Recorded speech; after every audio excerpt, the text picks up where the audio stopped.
उत्तर प्रदेश के बुलंदशहर की बात करेंगे तो आजकल जो संचारी रोग हैं, बुखार जो अनेक प्रकार का चल रहा है, मलेरिया हो, टाइफाइड हो, चिकनगुनिया हो, तो अलग अलग प्रकार के यहाँ बुखार चल रहे हैं। आखिर क्यों ये बुखार की जो वायरल जो बीमारी चल रही है, किस कारण ये बीमारी होती है, इसके बचाव क्या है, इन सभी पहलुओं के लिए आज मेरे साथ मौजूद है सीएमएच प्रदीप राणा जी। जानेंगे कि किस तरह से जो इस बीमारी से बचा जाए और किस तरह से ये बीमारी कंट्रोल की जा सकती है। सर, स्वागत है आपका देश लाइव न्यूज चैनल में। आपका भी बहुत बहुत स्वागत है। सर, ये जो बीमारी चल रही है, जो संचारी रोग के तहत जो बुखार चल रहा है, मलेरिया, टाइफाइड जैसे प्राइवेट अस्पतालों, सरकारी अस्पतालों सभी में मरीज जो ज्यादातर आ रहे हैं। सर, ये बीमारी कैसे उत्पन्न होती है और इससे क्या बचाव है? मलेरिया, टाइफाइड, डेंगू, चिकनगुनिया ये अधिकांशतः मच्छरों के प्रकोप से होती हैं।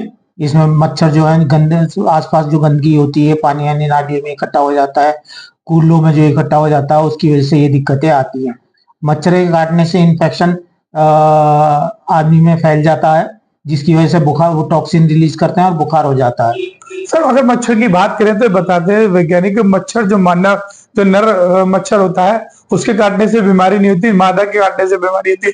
हाँ, ये बात सही है कि इन्फेक्शन जो होता है वो मादा के काटने से होता है। सर, हम बचा जाए इस जिस तरह से देखें, जो बुखार कितने प्रकार का चल रहा है, जो वायरल बीमारी है, इनमें क्या क्या परेशानियां सर सामने आ रही है, क्या इसका लक्षण है? इसमें अधिकतर बुखार हो जाता है, शरीर में दर्द हो जाता है, वायरल फीवर में जुकाम बलगम वगैरह की दिक्कत होती है, राइनोरिया की दिक्कत होती है, शरीर में दर्द की दिक्कत होती है, जोड़ों में दर्द की दिक्कत होती है और तरह तरह के साइन सिम्टम पाए जाते हैं। सर, इससे बचने का जो खास उपाय है वो क्या है सर?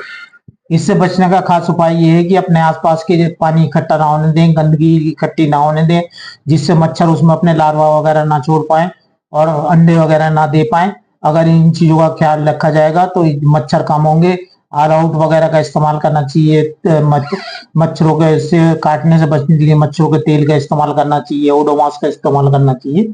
इन चीजों का विशेष इस्तेमाल करके हम मच्छरों के काटने से बच सकते हैं, जिससे कि हम बुखार वगैरह से बच सकते हैं, डेंगू से बच सकते हैं, चिकनगुनिया से बच सकते हैं। डेंगू सर, देखा जाए तो जिला अस्पताल में लंबी लंबी कतारें हैं और अस्पताल में जो है इससे मरीज ज्यादा है।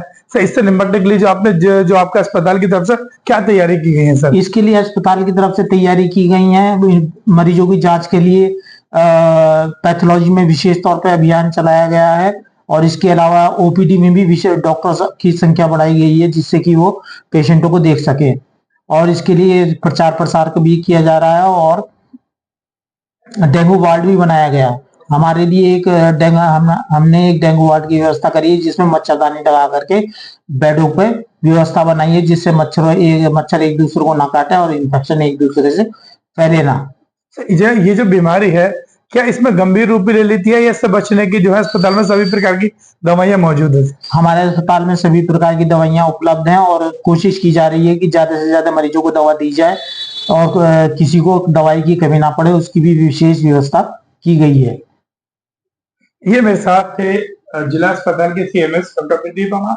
इनका साफ तौर पर कहना है कि जो संचारी रोग हैं उससे जो बीमारियां पैदा हो रही हैं, बुखार अनेक प्रकार के होते हैं, जैसे कि मलेरिया हो, टाइफाइड हो, चिकनगुनिया हो, और प्लेट डाउन हो जाती है और उसके बाद ये घातक रूप यानी कि डेंगू का रूप ले लेती है। इन सबसे निपटने के लिए जिला अस्पताल में पूरी तैयारी की गई है। सभी तरीके से जो है यहाँ मेडिसिन उपलब्ध है।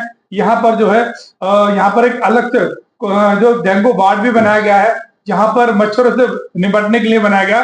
लेकिन साफ तौर पर ये भी कहना है कि ये जो बीमारियां, जो संचारी रोग उत्पन्न होते हैं, ज्यादातर ये मच्छरों की पैदावार से होते हैं, मच्छरों के काटने से होते हैं। और हम इससे बचना है तो गंदा पानी, जैसे कूलर हो, एसी हो, या आसपास गड्ढों में जो गंदा पानी इकट्ठा हो जाता है, उसमें मच्छर की पैदावार पैदा हो जाती है और उससे ये तरह तरह की बीमारियां पैदा हो जाती है। तो उससे हमें बचना चाहिए और इसके लक्षण भी बताए, क्या कुछ लक्षण है इसके, किस तरह से हम पहचाने कि बुखार, हम जो वायरल बुखार में आ रहे हैं, और किस तरह से उससे बचा जा सके। मैं अपने सहयोगी वसीम खान के साथ वसीम सिद्दीकी, इस लाइव न्यूज बुलंदशहर।